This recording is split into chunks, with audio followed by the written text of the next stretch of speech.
ഓം ശാന്തി. ജീവിതത്തിൽ മാറ്റങ്ങൾ കൊണ്ടുവരാൻ വേണ്ടി, പരിവർത്തനം കൊണ്ടുവരാൻ വേണ്ടി എല്ലാവരും പരിശ്രമിക്കാറുണ്ട്. അതിനുവേണ്ടി പല പല ബുക്കുകൾ വായിക്കുന്നവർ, ട്രെയിനിങ്ങുകൾ അറ്റൻഡ് ചെയ്യുന്നവർ, ക്യാമ്പുകൾ അറ്റൻഡ് ചെയ്യുന്നവർ, അതുപോലെ പല പല വീഡിയോകൾ കാണുന്നവർ, നമ്മളെല്ലാവരും പരിശ്രമിച്ചുകൊണ്ടിരിക്കുന്ന വലിയൊരു കാര്യമാണ് ഈ ജീവിതത്തിൽ എന്തെങ്കിലും മാറ്റം കൊണ്ടുവരണം. അതിനുവേണ്ടി ഏത് രീതിയിലും അധ്വാനിക്കാനും നമ്മൾ തയ്യാറാണ്. പക്ഷെ പലപ്പോഴും എല്ലാ തരത്തിലും അധ്വാനിച്ചിട്ടും മാറ്റം മാത്രം വരാത്തൊരവസ്ഥ അനുഭവിക്കാറുണ്ട്. എന്താണ് അതിന് കാരണം? ചെറിയ കഥയിലൂടെ നമുക്ക് ഈ കാര്യം മനസ്സിലാക്കാം. ഒരു ദിവസം ഒരു കാട്ടിൽ ഒരു വലിയ ആൽമരത്തുമ്മേ കുറേ തത്തകൾ താമസിച്ചിരുന്നു. ഒരു ദിവസം ഒരു വേടൻ ഈ ആൽമരത്തിൻ്റെ ചുവട്ടിൽ വന്ന് വല വിരിച്ചു, ഒരുപാട് തീറ്റയിട്ടു. കുറേ തത്തകൾ കുരുങ്ങിപ്പോയി. ഈ വേടൻ ഇടയ്ക്കിടയ്ക്ക് വന്ന് വല വിരിക്കുകയും തത്തകളെ പിടിച്ചു കൊണ്ടുപോകാനും തുടങ്ങി. ഇതെല്ലാം കണ്ട് തത്തകളുടെ രാജാവായിരുന്ന തത്തയ്ക്ക് അല്പം വിഷമായി. ദിവസവും ഇങ്ങനെ വേടൻ വന്ന് എല്ലാ തത്തകളെയും പിടിച്ചു കൊണ്ടുപോയി കഴിഞ്ഞാൽ കുറേ കഴിയുമ്പോൾ തത്ത സാമ്രാജ്യം തന്നെ ഇല്ലാതാകുമല്ലോ, ഒരു പോംവഴി വേണമല്ലോ ചിന്തയിലായി. ആ കാട്ടിൽ 3 സന്യാസിമാരുണ്ടായിരുന്നു. അതിലൊരു സന്യാസി വളരെ കഴിവുള്ള സന്യാസിയായിരുന്നു. ഏതൊരു കാര്യത്തിനും തക്കതായ പരിഹാരവും പറഞ്ഞു തരാനും ഉപദേശം കൊടുക്കാനും കഴിവുള്ള സന്യാസിയായിരുന്നു. അങ്ങനെ തത്തരാജാവ് ഈ സന്യാസിയുടെ അരികിലെത്തി സന്യാസിയോട് തൻ്റെ സങ്കടമെല്ലാം ബോധിപ്പിച്ചു. സന്യാസി പറഞ്ഞു, വിഷമിക്കേണ്ട, ഞാനൊരു മന്ത്രം പഠിപ്പിച്ചു തരാം. ഈ മന്ത്രം നീ എല്ലാ തത്തകളെയും പഠിപ്പിച്ചോ, എല്ലാത്തിനും പരിഹാരം ഉണ്ടാകും.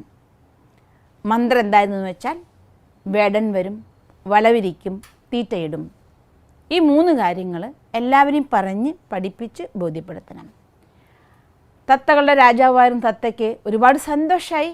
അവൻ തിരിച്ചെത്തി, ആൽമരത്തും എത്തി, എല്ലാ തത്തകളെയും വിളിച്ചു കൂട്ടി, എല്ലാവർക്കും ഇത് പഠിപ്പിച്ചു കൊടുത്തു. വേടൻ വരും, വലവിരിക്കും, തീറ്റയിടും. തത്തകളൊക്കെ ഏറ്റു പറയാൻ തുടങ്ങി, വേടൻ വരും, വലവിരിക്കും, തീറ്റയിടും. അങ്ങനെ അവർ പഠിച്ച് അവർ പറക്കുമ്പോഴും കൊത്തി തിന്നുമ്പോഴും എല്ലാ സമയത്തും ഇതിങ്ങനെ മന്ത്രിക്കാൻ തുടങ്ങി. അങ്ങനെ കുറച്ച് ദിവസങ്ങൾ കഴിഞ്ഞു.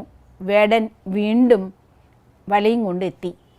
വേടനെ കണ്ടതും എല്ലാ തത്തകളും കൂടി പറഞ്ഞു, വേടൻ വരും, വല വിരിക്കും, തീറ്റയിടും. ഇത് കേട്ടതും വേടനാകെ അന്താളിച്ചു പോയി. ഞാൻ വരുമെന്നും വലയിടുന്നും ഇവരെ പിടിക്കുന്നും ഇവർക്ക് ആദ്യം മനസ്സിലായിരിക്കുന്നല്ലോ, ഇനി വല വിരിച്ചിട്ട് വലിയ കാര്യമൊന്നുമില്ല. വേടൻ തിരിച്ചുപോയി. കുറച്ച് ദിവസം കഴിഞ്ഞു. വീണ്ടും വേടൻ വന്നു. വേടനെ കണ്ടതും തത്തകളെല്ലാം പറഞ്ഞു, വേടൻ വരും, വല വിരിക്കും, തീറ്റയിടും.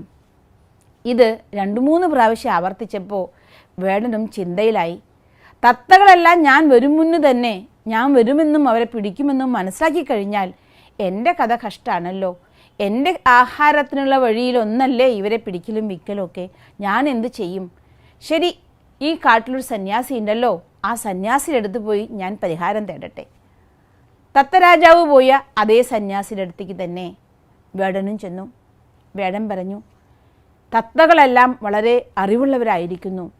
എന്നെ കാണുമ്പോൾ തന്നെ അവരിങ്ങനെ പറയുകയാണ്, ഒരു തത്ത പോലും എനിക്ക് പിടിക്കാൻ കിട്ടുന്നില്ല. അപ്പോൾ സന്യാസി ചോദിച്ചു, നീ വല വിരിച്ച് പിടിക്കാൻ നോക്കിയോ? ഇല്ല, എന്നെ കാണുമ്പോഴേ അവരെല്ലാം പറയാണ്, പിന്നെ ഞാൻ എന്തിനാണ് വല വിരിക്കുന്നത്? അതുകൊണ്ട് ഞാൻ പിടിക്കാനായിട്ട് വല വിൽക്കാറില്ല. സന്യാസി പറഞ്ഞു, സാരല്ല, നീ പോ, വല വിരിച്ചോ. അല്ല, അവർക്കെല്ലാം അറിയാലോ, പിന്നെ ഞാൻ എന്തിനാണ് വല വിരിക്കുന്നത്? സന്യാസി പറയും, അവരവരുടെ പണി ചെയ്യട്ടെ, നീ നിൻ്റെ പണി ചെയ്യേ, നീ പോയി വല വിരിച്ചോ, തീറ്റയിട്ടോ.